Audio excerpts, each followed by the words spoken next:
প্ৰায় আমি চূড়ান্ত পৰ্যায়তো আহি পাইছোঁ। আমি অহা 12 ডিচেম্বৰত কেছটোৰ চাৰ্জশ্বিট আদালতৰ সন্মুখত দাখিল কৰিম। 12 ডিচেম্বৰ অহা 12 ডিচেম্বৰত আমি কেছটো চাৰ্জশ্বিট দাখিল কৰিম। সেইখিনি মই আপোনাক লোকক জনাবলৈ আজি আহ্বান কৰিছিলোঁ। হ'ব মানে কি ক'ব পৰা অকণমান আছে নেকি তদন্ত ক্ষেত্ৰত বহুতখিনি কথা ক'ব নোৱাৰে, তাৰ মাজত কি কেনেকুৱা ধৰণৰ কি পাইছে এতিয়ালৈকে? এই মুহূৰ্তত মই এইখিনিয়ে ক'ম যে তদন্ত আমাৰ প্ৰায় সম্পূৰ্ণ হোৱাৰ দিশত আৰু চাৰ্জশ্বিট আমি যিটো মই ইতিমধ্যে ক'লোঁ 12 ডিচেম্বৰত আমি আদালতত দাখিল কৰিম। বাকী সবিশেষ আমি আদালতত যেতিয়া চাৰ্জশ্বিট দিম তাত গোটেইখিনি তথ্য থাকিব। আপোনালোকে জানে যে আমি 7জন মানুহক এৰেষ্ট কৰিছিলোঁ আৰু সাক্ষী হিচাপে আমি এতিয়ালৈকে 300ৰো অধিক মানুহৰ সাক্ষ্য গ্ৰহণ কৰিছোঁ। চাৰ্জশ্বিট বৰ্তমান এখনেই দিয়া হ'ব। 18/2025 কেছটোত চাৰ্জশ্বিট দাখিল কৰা হ'ব। সেইটো তদন্ত এতিয়া চলি আছে, সেইটো যথাসময়ত আপোনালোকক চাৰ্জশ্বিট কিমান পৃষ্ঠা হ'ব কি কথা এইটো সময়মতে আপোনালোকে গম পাব। যেতিয়া আমি চাৰ্জশ্বিট দাখিল কৰিম তাত সমূহ তথ্য থাকিব আৰু দাখিল কৰাৰ লগে লগে আপোনালোকে গোটেই কথাখিনি গম পাব।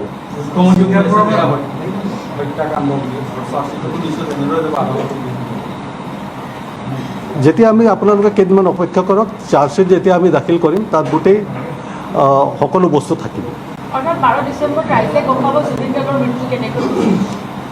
নিশ্চয় 12 ডিচেম্বৰত চাৰ্জশ্বিট দাখিল কৰা হ'ব, তাত গোটেই তথ্য আপোনালোকে গম পাব। ঠিক আছে, ধন্যবাদ।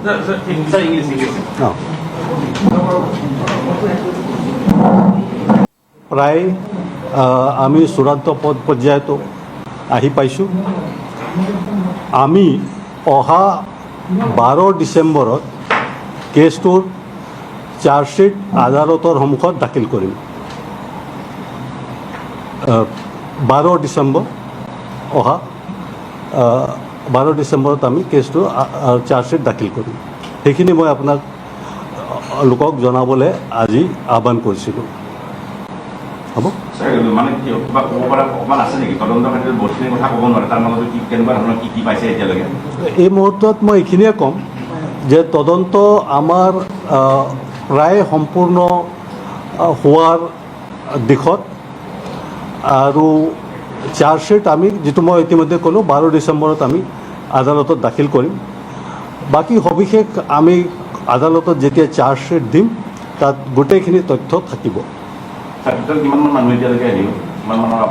আপোনালোকে জানে যে আমি 7জন মানুহক এৰেষ্ট কৰিছিলোঁ আৰু সাক্ষী হিচাপে আমি এতিয়ালৈকে 300ৰো অধিক মানুহৰ সাক্ষ্য গ্ৰহণ কৰিছোঁ। চাৰ্জশ্বিট বৰ্তমান এখনেই দিয়া হ'ব। 18/2025 কেছটোত চাৰ্জশ্বিট দাখিল কৰা হ'ব। সেইটো তদন্ত এতিয়া চলি আছে, সেইটো যথাসময়ত আপোনালোকক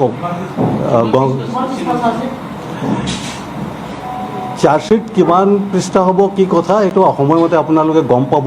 যেতিয়া আমি চাৰ্জশ্বিট দাখিল কৰিম তাত সমূহ তথ্য থাকিব আৰু দাখিল কৰাৰ লগে লগে আপোনালোকে গোটেই কথাখিনি গম পাব।